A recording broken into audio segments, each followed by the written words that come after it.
नमस्कार दोस्तों, स्वागत है आपका एक और नए वीडियो में।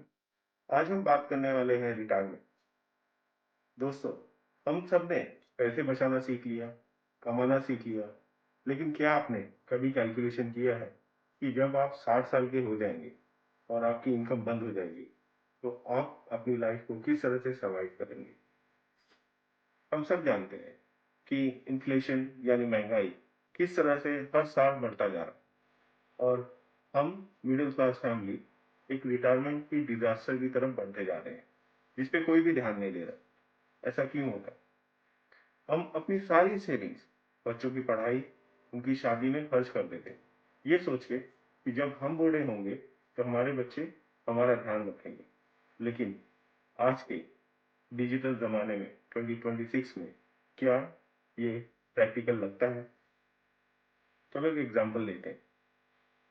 अज्यूम करो आज आप 40 इयर्स के हो और आज से 20 साल के बाद आपकी रिटायरमेंट है। उसका मतलब है अप्रोक्सीमेटली 2045 में। अगर आज आपके घर का खर्चा 50,000 का महीना है, तो 6% के इन्फ्लेशन के हिसाब से 20 साल के बाद आपको वही महीने का खर्चा करीबन 1.5 लाख रुपया होगा। तो आपको देखना है क्या आपका पीएफ या एलआईसी पॉलिसी या कोई भी इन्वेस्टमेंट क्या इतना पैसा महीने का दे सकता है? बिल्कुल। अब जनरल इन्फ्लेशन के बारे में तो बात कर लिया, वो अप्रोक्सीमेट 6% है। लेकिन क्या आपको पता है मेडिकल इन्फ्लेशन कितनी होती है? वो अप्रोक्सीमेटली 14% है। इसका मतलब बुढ़ापे में सबसे बड़ा खर्चा आपका हॉस्पिटल का हो सकता है। अगर आज से ही आपने प्लान नहीं किया तो आपकी सारी जिंदगी की सेविंग एक सर्जरी में ही खत्म हो सकती है। मैं इस इश्यू पे बात करके ये नहीं बोल रहा आपको कि आप अपने बच्चों की पढ़ाई में या उनके फ्यूचर के लिए पैसे मत इन्वेस्ट करें। आपको करना चाहिए, वो आपकी रिस्पॉन्सिबिलिटी है क्योंकि वो आपके बच्चे भी हैं।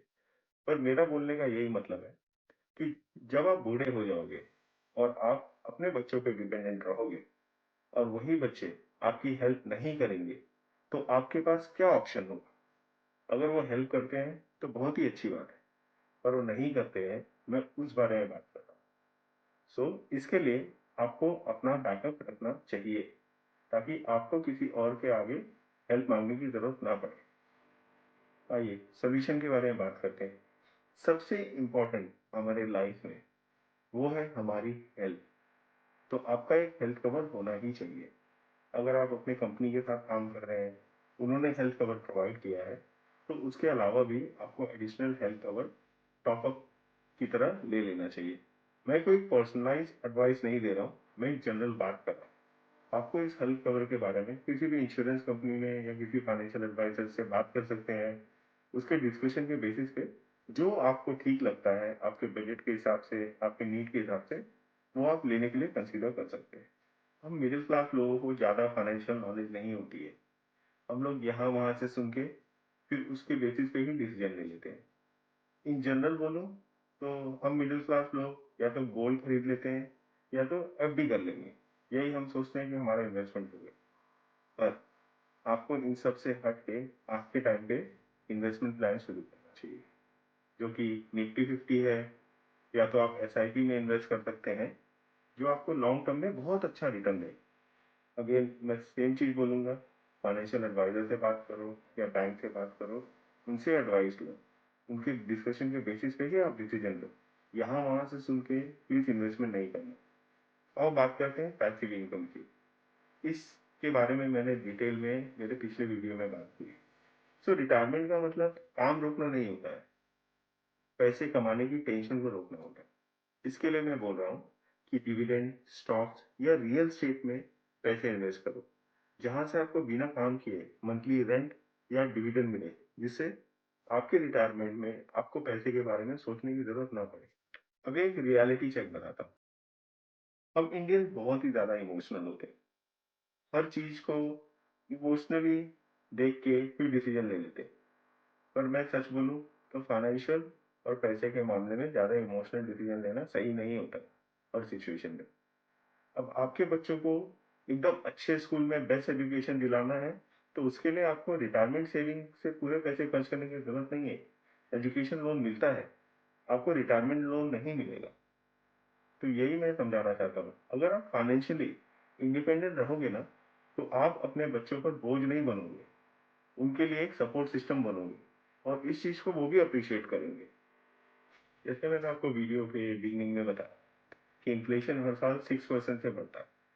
अगर आपके महीने का खर्चा 50,000 है, तो उसको 6% के हिसाब से कैलकुलेट करना होगा। उसका मतलब आज से 20 साल के बाद वही आपको 1.5 लाख रुपया महीने की जरूरत पड़ेगी हर महीने। तो इसके लिए नंबर बड़ा लग सकता है, पर आपको आज से ही इन्वेस्टमेंट शुरू करनी पड़ेगी।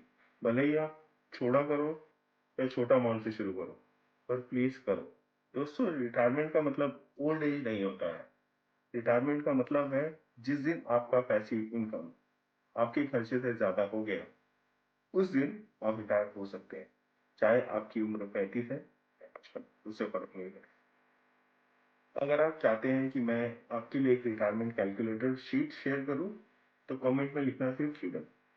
इस वीडियो को अपने पेरेंट्स, दोस्तों के साथ शेयर जरूर करें, क्योंकि अवेयरनेस हमारे देश में बहुत कम है।